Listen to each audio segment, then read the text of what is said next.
We're back. My esteemed guest, Tucker DeCamp, Outside the Lines, episode 18. I have it right this time for everyone in chat. Oh, we got the number. Damn. Get off my back. Going through a few items here on the to-do lists where obviously you can't ignore Elon taking a big stake in Twitter, as well as joining their board. Kanye pulling out of Coachella. Shein, however you're going to pronounce it. Absolutely taking over the world, $100 billion valuation. OnlyFans trying to SPAC and go public. And we have another topic in the founder versus public opinion space. There's tons of shows that are going on right now that have to do with that. And we're going to dive in and give our thoughts on it. Anything else I missed there, my guy? Nah, dude. Let's get into it. Good. That's jam-packed. So Elon takes a 9.2 stake in Twitter, as well as being welcomed to their board of directors. Thoughts? What do we see happening here? Do we think this is a ploy to take it over? Could he have started his own social network? What's the deal, man? So I think based on the shares that he got, I think he got class two shares, and he can't own more than like 14%. So he's not like a top tier on the board, but it does raise a question is I think he's been kind of making a lot of nudges and, full blown, tweets and statements about like free speech and stuff like that, and being concerned with that, especially when it came to the Russia situation. And when he first got Starlink online and them asking him to block Russian like news and stuff like that. He's like free speech absolutist or whatever it was. See, he was, like I said, he's been putting out tweets all over the place. He tweeted out to go one-on-one, hand-to-hand combat against Putin to determine the winner of this Ukraine-Russia war. I think my biggest concern or question to you and the public or whatever that may be is like, do you think his ego or his persona has any issues with joining the board, or do you think that can sway public opinion on the board? That's going to be hard. I think that he is going to definitely shake things up and really get, people moving in a direction. I feel like from what I've seen, it seems like they've been kind of not stagnant, but they keep just like trucking forward towards that more progressive with every single choice that they make when it comes to, blocking someone on Twitter, very specific people, or taking down tweets. I think, obviously you see that I want to say that like the most restrictive would probably be YouTube, but everyone's moving in that direction, and he seems to be making statements the other way. But to answer your question, I think it's going to be hard. I think it's going to be difficult because, he did take that's a chunk. This is the largest chunk. Yeah. But based on, if I'm understanding correctly, the type of shares that he got is that, he can make recommendations, large recommendations, to the board and the executives, but I don't know. It's hard because my first thought was like, oh, dude, this guy's gonna start like making moves, but from a business sense of like what he can do or what he got and what he can do from that, I think it's a decent investment, especially because he uses it so much.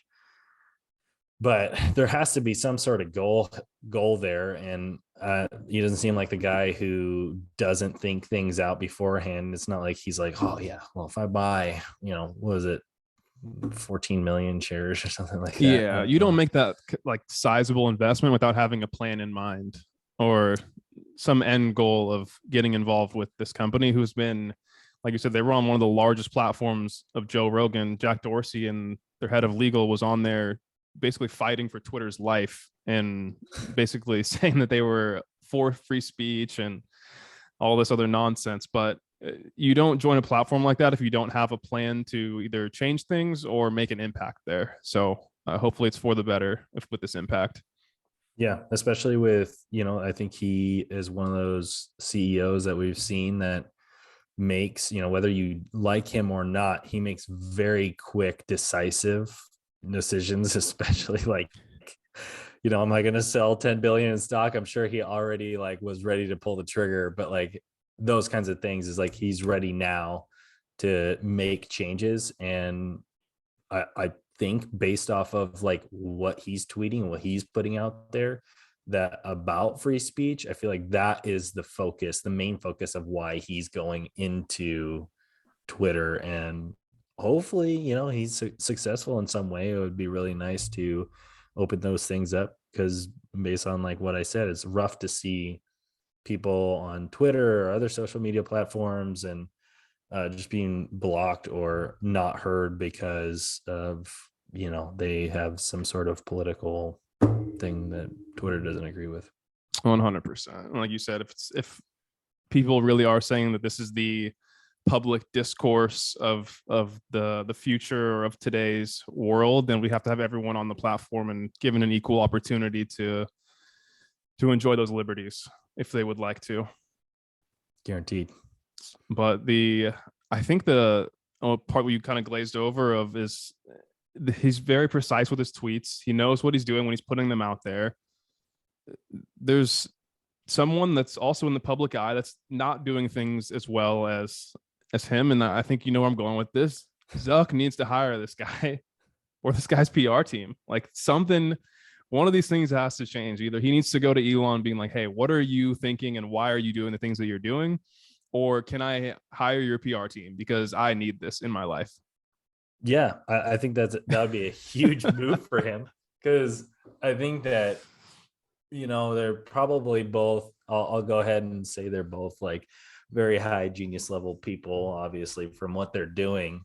But Zucks just seems to not understand the public or like social things at all. And he's very out of touch. And Elon, I feel like, does a great job of like, there's a lot of people who don't like him. I think specifically in certain like tech sectors, which is kind of weird, from what I've seen in my communities, that despite the good things that he's doing, they really don't like the things that he says, which we're back to that kind of thing again. But regardless, he does an amazing job of interacting but just by himself too, on video, like when they're doing product releases and stuff like that. He's awkward, but he's trying. Like, he's dancing at the Berlin the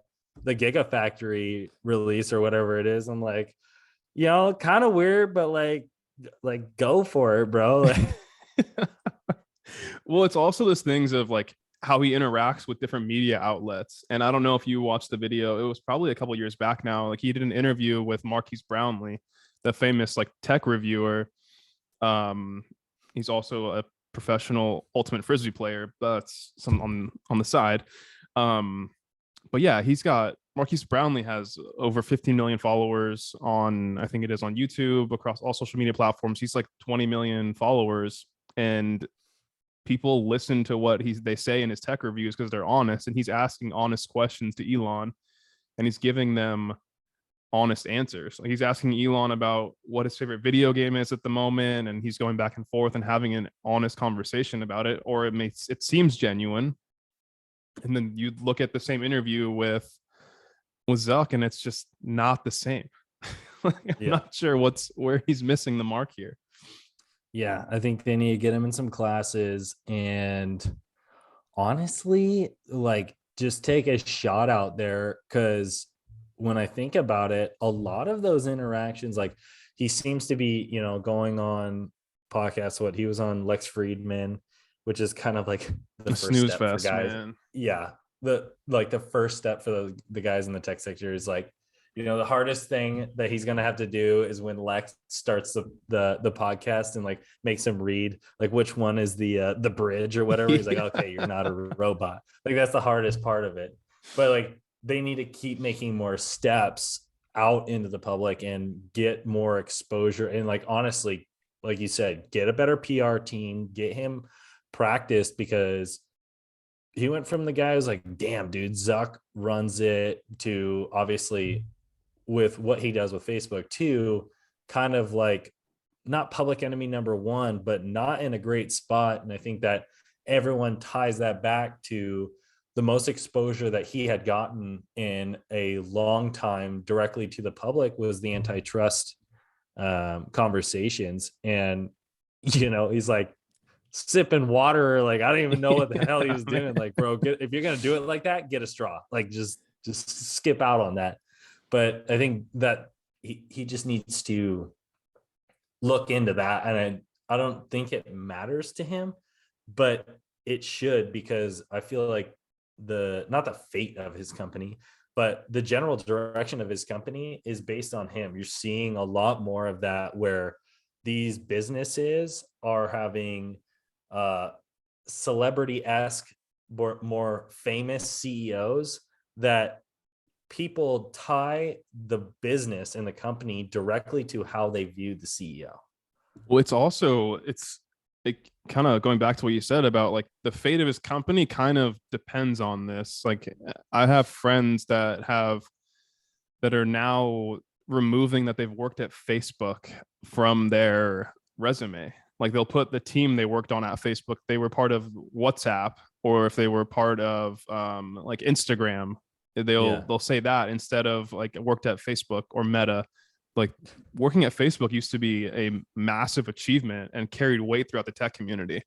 Now everyone's kind of afraid of it. Yeah, no, and I think that's directly related to him and how he interacts. 100%. That's a great segue into our next topic of government overreach, or the lack thereof.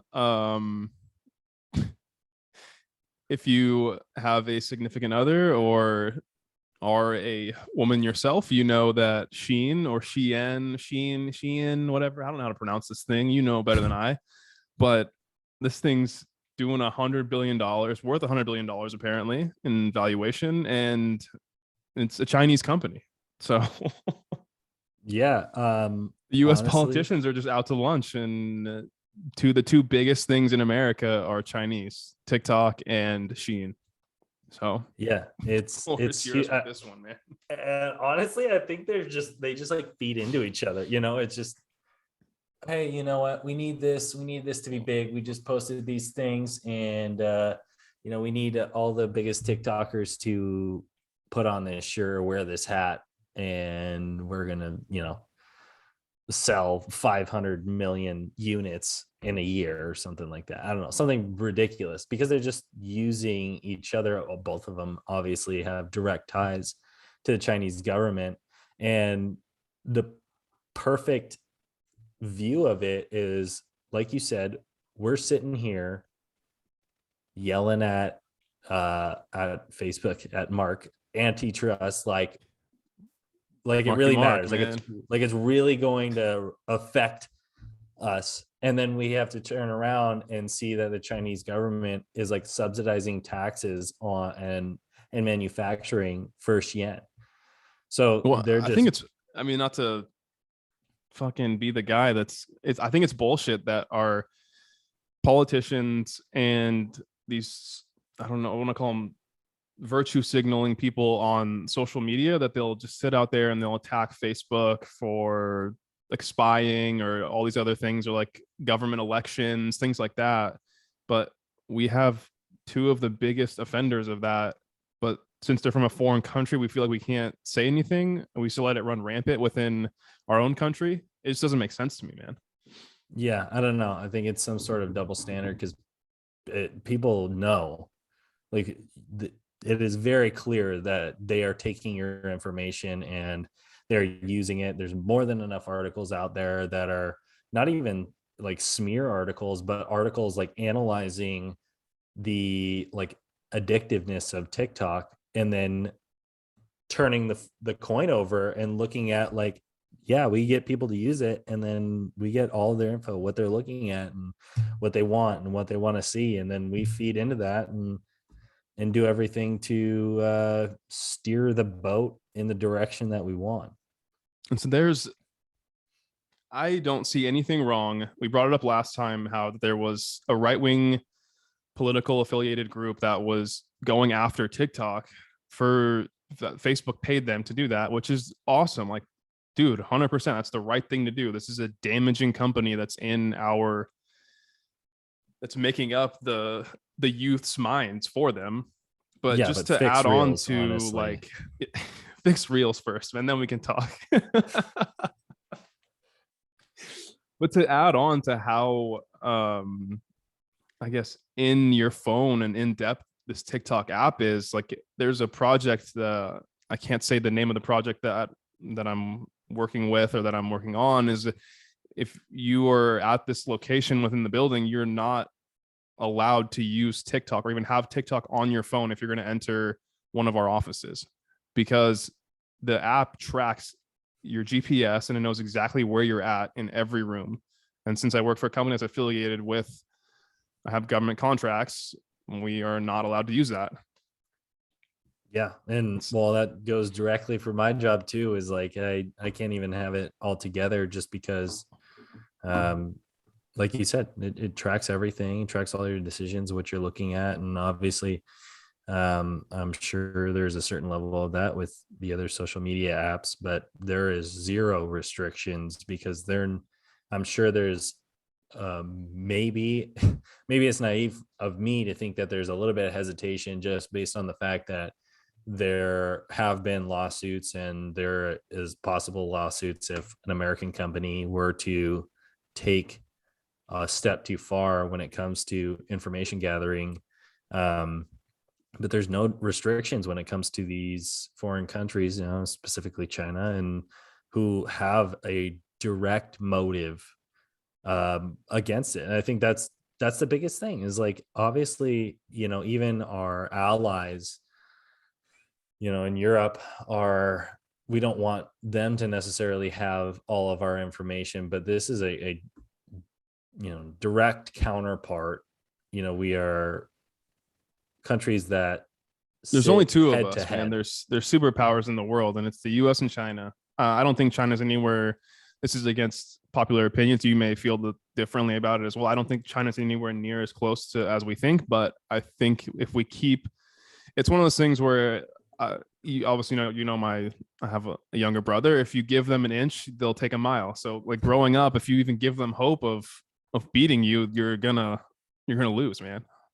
Yeah, and I think the biggest problem I think the biggest problem is, like you said at the beginning, there's not even um any thought or any move. There's no talks, there's no conversations, anything happening that I'm hearing, that anyone's saying or putting out there, that they are making moves to change this. And obviously things move pretty damn slow. It's not like they got Elon at the helm, like, oh, switch on the fucking Skynet or whatever it is. Not a whole lot of actions being taken on the Hill right now, and it that's probably going to stay the same. If you work in Yeah, government or around government adjacent to it, like, bills are taking forever to get signed, and there's nothing that's going to happen for months at a time. So yeah, I'm not getting my hopes up about any of this, but I think it's something that the American people need to start rising up and talking about it. I'm not one of those crazy conspiracy theorists posting all over Facebook about it, but I do think at a certain point there's got to be, like, someone needs to address this. yeah. I agree, and I think that the nail is hit on the head, that the government is the one that needs to address it, because it's kind of one of those things that what us as people, you can't convince other people not to do this, especially if they're not concerned with the ramifications.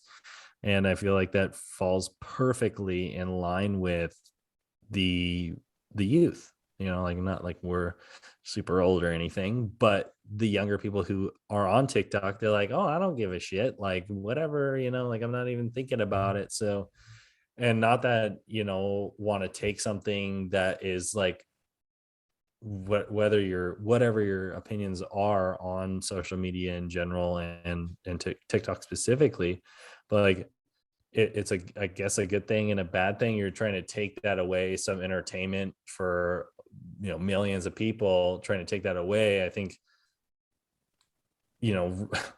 that's why I go back to fix reels. Like, and Well, it's a joke at 100%. this point.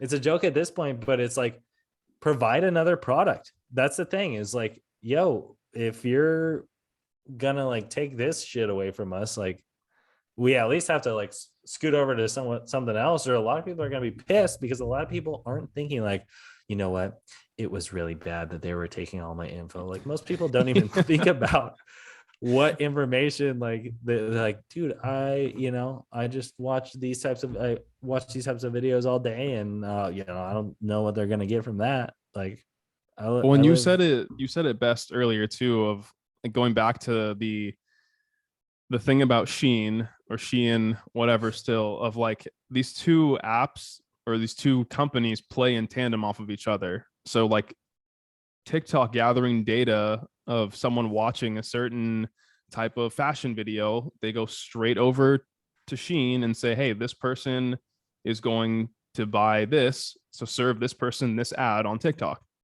Yeah. And that's how you keep the cog in the wheel and you keep things moving. And that's, I mean, the beauty and downfall of the Chinese government is that they do have their hands in everything, man. And it's like you said, it plays off of each other. But the other thing, like you also mentioned, of like having an option when you quit TikTok cold turkey, like we as a country need to empower Zuckerberg to want to build Facebook bigger and want to make these other apps or products better, instead of now Zuckerberg is hiding from public opinion because Yeah. he's doesn't want to hit with an antitrust suit or whatever else is going to go on. Yeah, I don't know what's going on with this pet project of of Meta, or the metaverse or whatever it is. But like, yo, they're probably gonna want to have reels in there, so you probably should fucking fix it. Like, spend some time. I don't even know what the Instagram team is doing, and I don't know why I keep getting so worked up about this, but like, fix the fucking shit, because at Well, the it's end like of you the said, day, people are addicted to TikTok, and we need to have something to use when we don't have TikTok. So Reels is the next best thing. YouTube Shorts is an epic failure. Everyone knows it. No one even's even fucking heard of it. yeah, But it's you need to have that something. It's like the weaning off an addiction. When you need to be able to swipe. Don't make me click on the video again to play it. Just play the video over again. How is this so hard? Your product yeah. managers need to get fired. Yeah, big time. It's like, you know what? We used to have a great, we have Facebook, weed. Yeah. And then they're like, you know what? The weed gets dry sometimes. We'll give you some seeds, we'll give you whatever it is. I don't know that shit that well. And then TikTok's like, yo, we got cocaine. Like, We what? got some crack for Yeah, you. we got some crack for you. People are like, fuck, dude, crack's so much better than this dry ass weed. And like, the weed gets fucking drier. And now Zuck's like, you know what? Just fucking give him oregano. It's fine. Like, it looks the same. Like, no, dude, fix it. Not the same. Fuck, man. Not the fucking same. Oh man. We'll take a break in lighter news or not so light news. Kanye pulls out of Coachella. I'm not a Coachella person. I've been a couple times. Great shows, yes, but um, the weekend is absolutely wild. So seeing people that are, it's had an impact on a few people that I follow on Instagram, Twitter. They're saying they're selling their Sunday ticket because it's no more Kanye. That was like the main reason they were going. So I don't know if this has any impact on you or your friends or things that were happening with them, but I'm seeing it's having an impact across all of social media.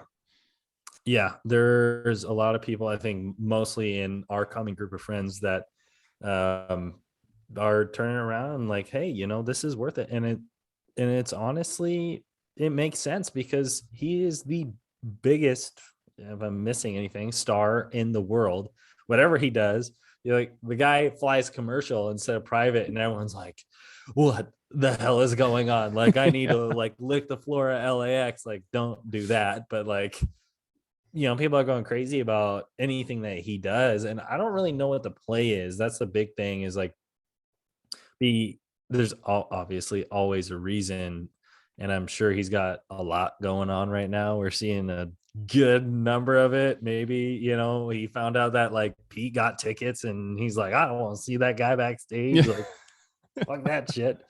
But going back to it, it's like, what is the play? What is the reason? Because I want to say it was like 2 months ago, he was making, I don't want to say ultimatums, but he was making decisions like, hey, if they make this decision, or if they play this person, or if that's what it was, if they didn't pull Rogan off of Spotify, he wasn't going to play at Coachella.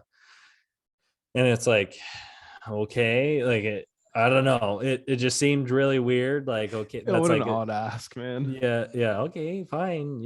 Like, we're not gonna do that, but whatever. So there must have been something that he didn't want to do, or maybe I don't want to say he wasn't prepared, but at the same time, there has to be some background reason that he's not ready or doesn't want to It's do it.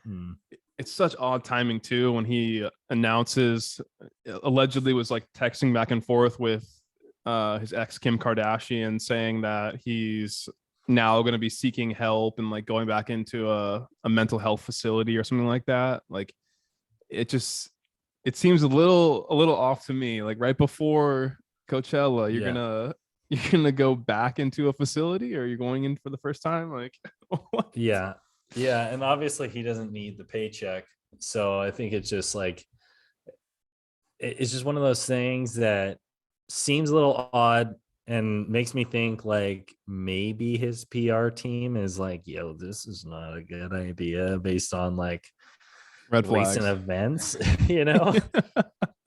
But yeah, I just feel like he'd be the guy and be like, nah, like, fuck it, we're doing it. Like, we're doing it live. Like, you just show Right. up in a fucking helicopter. But that's the thing, is like, you think like he'd just show up in surprise and be like, yo, I'm back. Like, whoever is the replacement headliner for that, just get pushed aside. But they're That's also a big name too. It's the weekend.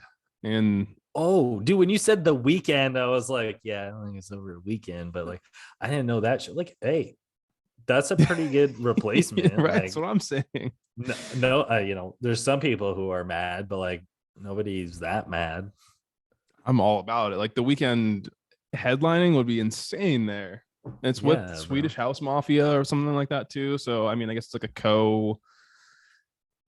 co-host final day, but still, it's the weekend live.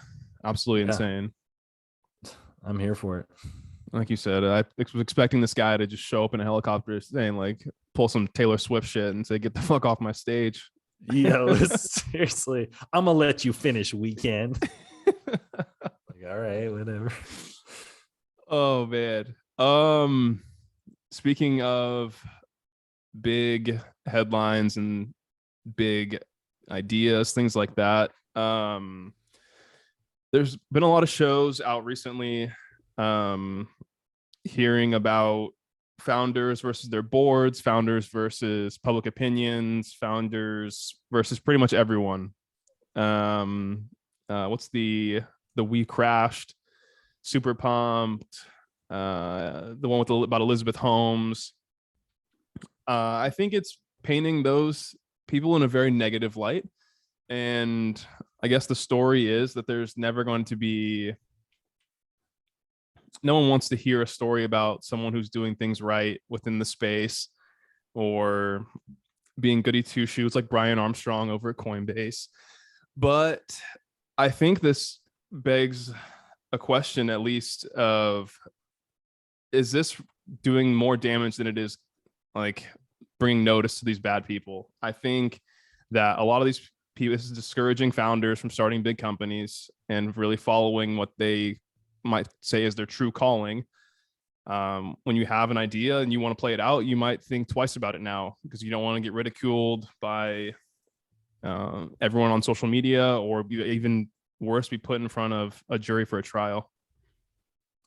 Yeah. I think that, I'm not too sure about the producers and who's behind making it. That's been tied to these groups, but perfect example is there was word that I think it's Bill Gurley, that in Super Pumped, Yeah, Bill Gurley.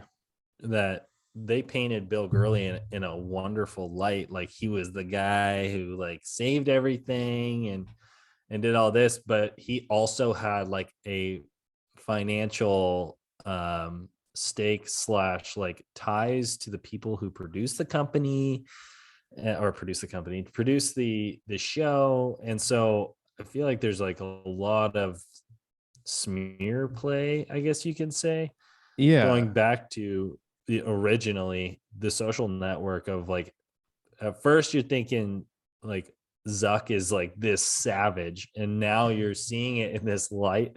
They're like, maybe he was just an asshole, So I think that it's a dangerous game that people are playing because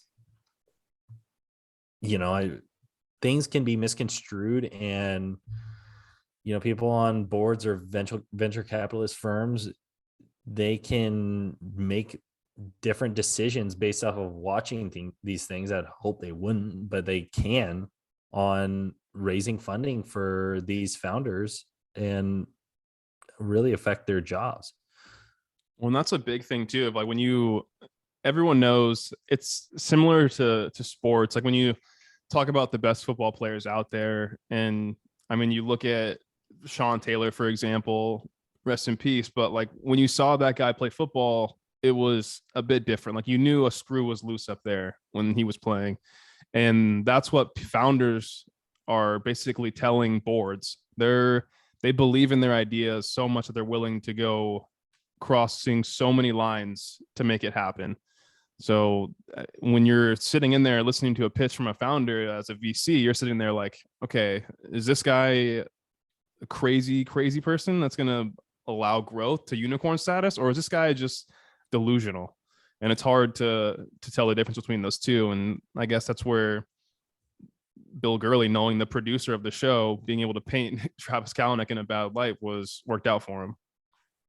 Yeah, I think that, like you said, there's a thin line that they play, but people looking back and changing the way that or emphasizing or dramatizing. God, I Yeah, need that word. dramatizing. Yeah. Dramatizing the way that those people acted to make it seem even worse is a dangerous thing. Going to your point, like, that could bring up certain things, give people certain ideas of, hey, maybe he did do that kind of thing to me or something like that, and start lawsuits and serious allegations. So I think it's a dangerous thing that they're playing with. Obviously, someone had that idea and got that ball rolling, and obviously there's like different I want to say channels or platforms making these um shows, so to Yeah. speak. And so it's just it's It's a a touchy slippery slope where yeah. we talk about, I mean, when you chat with some of the older generation, they're saying like, I'm so glad like I never had social media like growing up and whatnot. And like you hear that from a different perspective of like people now are able to see the world at a faster pace with social media, and they're able to make money online and do all kinds of stuff just because of social media, like be influencers and do the whole thing of posting pictures, being content creators. That wasn't possible before. But it also has the downside of your whole life is now public. And that's the point that a lot of older folks make of like, if there was social media in college, I would be screwed. Like they would see my pictures at my job and see me with a beer bong or whatever. Like that was it. It's over. Yeah, and I think at the end of the day, what really needs to be like light shined on, so to speak, is the fact that these founders are starting businesses that most all of them believe that they can change the world, but that a lot of them will. And when you look back at where Travis was trying to go, what he was trying to do with the company, where the company is now would be in a completely different position. And listen, aside from sexual harassment, actual violence, and actual like physical problems where people are getting hurt or anything along those lines, these founders are not there to make everyone feel good inside. They're there because they have a vision and they want to get to some place that would end up at the end of the day making a better world for us, the common people who are buying their goods or services and using them. So that is where I think the problem lies, is that now that we've gotten into this new era of thinking, there's few choice words that you can use for that, but that like, like companies like Lehman Brothers wouldn't survive. Obviously, like this, they didn't even survive in their own right, but that culture of very competitive people getting after it, it's like, if you want to be in a comfortable work environment, there are plenty of companies, public mostly, that will provide that for you, and you can do the job that you like to do and make a lot of money and grow and have your 401k and be comfortable and be safe and get your bagel in the morning, and like your boss likes you and you guys are friends, but he's your boss or she's your boss. These companies, these startups, they have those people at the helm for a reason. Like you said, there's a thin line between crazy and genius, and they're there because they know where to steer the boat. And a lot of times that boat is into sharp rocks because they know on the other side, if they make it, that there's something way better out there. So a lot of them, no, I guess the best way that I can describe it is that in an interview, Elon Musk was like, listen, I am trying to send people to the moon, and I have grown and started the electric car market, and I want to drill holes underground in Los Angeles, and I have, build flamethrowers in my free time, and I'm running all these companies, and people think I'm just going to be like a really chill guy. Yeah, and that's like 100% not the case. And that's going back to what you said about like, there's going to be some ugly, like there's going to be some ugly parts to a business or a company that's trying to do these world changing things. And I think it's apart from, like you said, apart from the sexual harassment and assaults and those kinds of things, like there's going to be work environments that are going to be more stressful than others. And you're working at these kinds of companies for a reason. So if you can't take it, then you can definitely, there's other places, like you said, that are more than comfortable with having your normal 9 to 5, and they'll give you a bagel and have donuts every Friday for you. But like at a lot of these big disrupting companies, you're not going to have that. And your boss is going to yell at you sometimes. Like you said, a lot of these CEOs they don't want to be in meeting in Congress or there. That's a terrible reason. Then you come back, and then when you're not getting your job done, you expect things to just be oh, that's okay, sweetie, you're fine. Like, no, not at all. These people are doing something to change the world. They don't need excuses. If you're dead weight, then leave the company. Yeah, every dollar matters, and if you're not there doing exactly what you should be doing and excelling at it, you're most likely going to get yelled at. Yeah.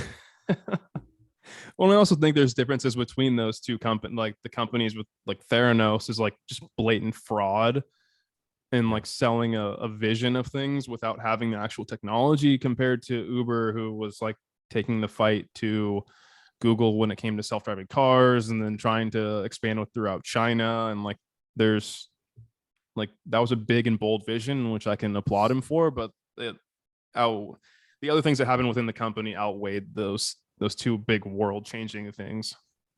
Yeah, I agree. oh man, like we're going back to this, the lighter note, man. Our final topic of the day. Someone's trying to get rich, and it sounds like these OnlyFans creators are getting pretty rich out here. They are trying to go public via SPAC. Do you think OnlyFans can make it happen and go public, or is this too much of a public image crisis to really come back from? Well, I think that's definitely the reason why they went SPAC. It was a good move on their part. Yeah. That's the best of the options that they have. I think at the end of the day, if everyone puts those public opinions aside, they are creating a fuck ton of content, and they are doing really well. And as long as they have put out good numbers and have good guidance and have clean margins, I feel like it is a thriving business. I think it's very much, there's obviously a decent size group of individuals or creators who create content that is more related to learning and growing, and just videos that are trying to teach, kind of like YouTube.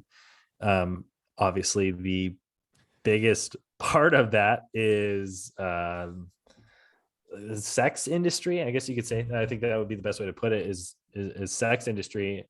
And whether you like it or not, that Hey is man, something. it's the age-old adage of sex sells, man. Bro, At the end of the seriously, at the end of the day, that's what it is. And they're directly selling sex. They don't even need to like beat around the bush or do some subliminal messaging thing. It's like, this is what we sell right here. We got the products here for you, and at this price or whatever. But that's, I think it's huge for them. That, obviously good idea going SPAC.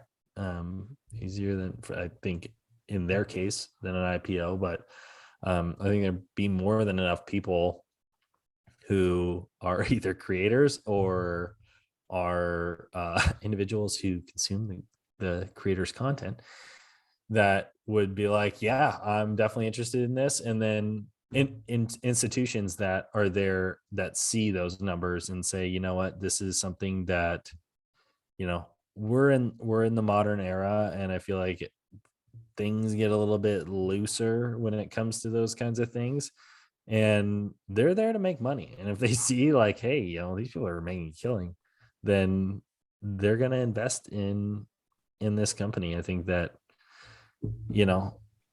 when people are making 50 G's a month, selling hair or whatever it may be, it makes me feel bad about doing my job, because I ain't getting paid that. But they've created a great platform for a lot of people to make money, and a lot of people are on there, whether they're creating or consuming, and just how business goes. Which is an interesting topic. Again, I don't know who picks this up. I don't know who really wants to get on board with making this thing public. I don't know. Obviously, if you're an early investor in this, you're dying to get your money back and see this thing go public. But as far as retail goes, I don't know. Like you said, the public opinion has changed on it. I know the meme stock, GameStop kind of people, or they wouldn't have a problem with owning this, but your normal retail investor, I don't know if they'd be comfortable with owning something like this. Older generation, they might not want their hands to be on this. Maybe their daughter's an OnlyFans girl, or they don't want to be a part of that. Yeah, but I think Kathy Wood might be just all over it, dude. She's just like, growth stocks to the moon, baby. But yeah, it's you hard meant to tell. invest in the stock, not on the app. Oh yeah, hopefully not. That would be horrible. No offense, Kathy. Like, not that you Shots never listen fired. to this, but still,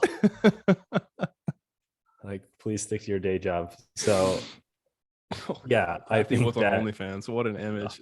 Oh, God. don't do that. Don't do that. Yeah,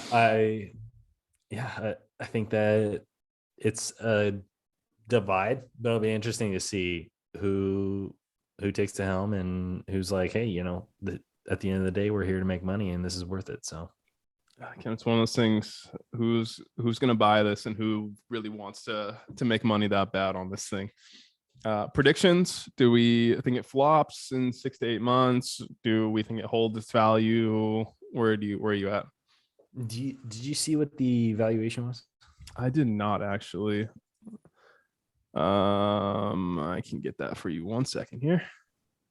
Yeah, I think that it will mostly depend on where because like it's hard to say because it's one of those things that I feel like is recession proof when it comes to the people who consume that content.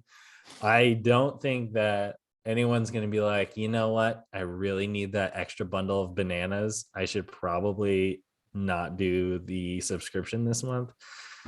I just don't think that is what happens when things slow down. If they do, hopefully they don't. I In see the a economy, $1.2 billion valuation. what's their ARR? Let's see here. Yikes, they're projected to do 2.5 in 2022, but anticipated was 1.2 in 2021. The numbers aren't officially out. That's just what they acquired from an internal pitch deck. Interesting. Yeah, I think that it'll be a ending slow of grower. this article. It says porn sells, but maybe not to all the SPAC partners. Oh, bro, come on. Hey, man, we're here to have fun with it. So Yeah, I'm glad these articles are keeping up, and it's given you and I a fun chance to get on here and have some fun. yeah. Because there's always something new that's happening in the world of investing in business. So shout out to those people making it interesting with OnlyFans. Yeah. We're here for it, but not Kathy Wood. Stick to your day. Yes, please. Arc needs you. Or after the last big plunge, I don't know about needs you anymore. But hey, content recommendations or anything fun you're getting into? What do you got for me? I'm up north, so it's warm now. Like, this is a huge thing. That big yellow thing in the sky, like that I haven't seen for a few months, or like very rarely is back out. So get outside. That's my like big content like recommendation. Hopefully no one's in a place where like the weather is worse than here. Honestly, it's not horrible. We're not in northeastern Russia or whatever, but Yeah, it could be worse.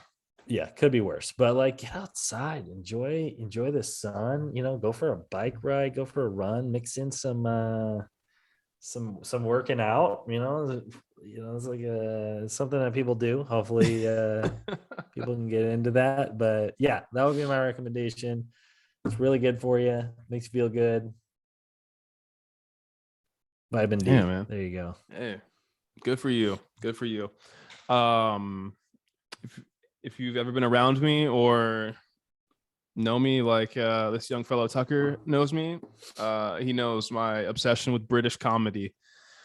So yeah, man, if you haven't heard of Young Philly, go check out Young Philly over on TikTok, Twitter, Instagram, YouTube, the whole nine. The dude is... Yeah, she got the bundas, man. Yeah. Chunks and Philly are a phenomenal duo. The banter is insane. So to all our American listeners and our 8% of you who are listening over in Europe, shout out the podcast statistics. Go check out Philly and Chunks with the British comedy on that end. Any final thoughts? That brings to the end of the episode here. Damn. Well, I'm glad we figured out. I think the biggest thing that we figured out today was the episode number. And like, that's all I was looking for. The Very people happy wanted to with him. know, man. Dude, The it people was wanted to know. getting a little out of hand. People are like, yo, is this guy know what he's doing? Like, reeled it back in. We're back on track. Like, see you next week. Let's go. All right, everyone. Out to the Lines, episode 18. We will be back to you very shortly, and we'll see you guys next week. Take care, guys.